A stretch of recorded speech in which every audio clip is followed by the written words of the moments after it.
Bismillahirrahmanirrahim. Assalamualaikum warahmatullahi wabarakatuh. Terima kasih atas kesempatan yang diberikan. Di sini saya akan menjelaskan resume daripada materi yang telah dipelajari. Sebelumnya perkenalkan, saya Halid Satria dari kelas Teknik Informatika kelas 123A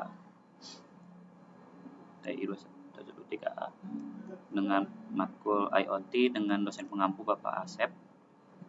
Jadi pada pertemuan kedua ini, adapun saya udah meringkas menjadi 10 slide, memang inti-intinya saja akan saya bacakan.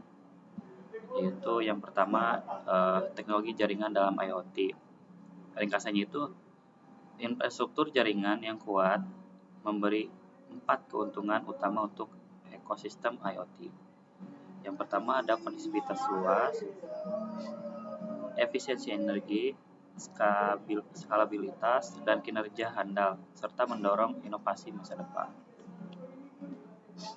Adapun koneksibilitas luas dan global. Multi jalur koneksi. Perangkat IoT terhubung melalui Wi-Fi, Bluetooth, dan jaringan seluler 4G ataupun 5G yang memungkinkan deployment besar dalam skalanya. Apa aja sih aplikasi skala besar?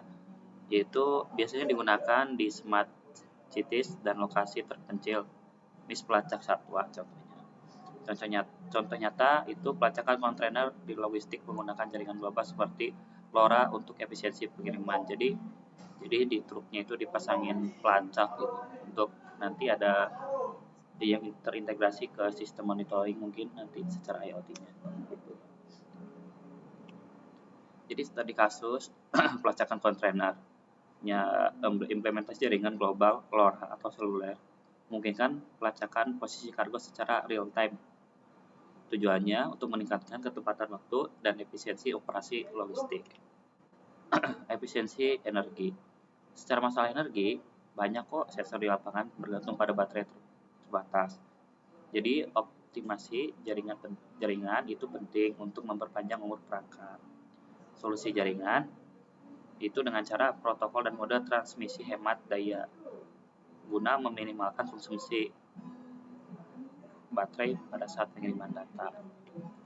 Contoh smart grid, metering real time, pengukuran konsumsi listrik secara langsung dan untuk optimalisasi penggunaan.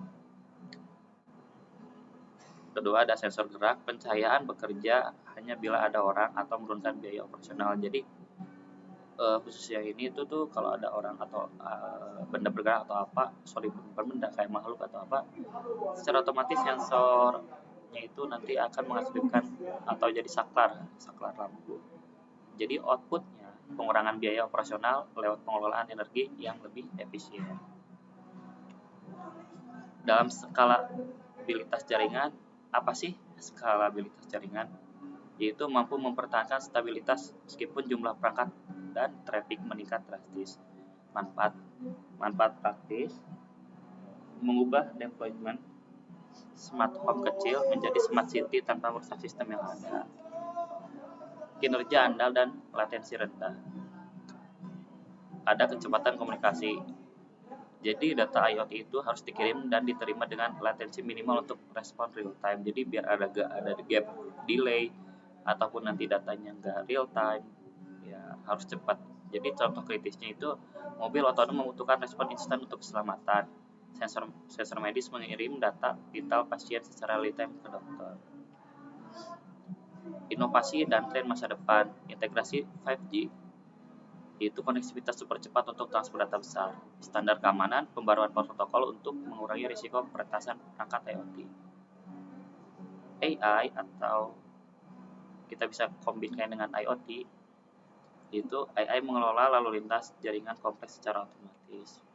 Jadi secara ringkasan utama atau manfaat utama, dari segi konektivitas global, kita memungkinkan untuk deployment di berbagai skala dan lokasi. Dari segi efisiensi energi, panjangkan umur perangkat dengan protokol hemat daya. Dari skalabilitas, sistem tetap stabil saat jumlah device tumbuh besar. Dan dari kinerja, latensi rendah dan komunikasi real time untuk aplikasi kritis.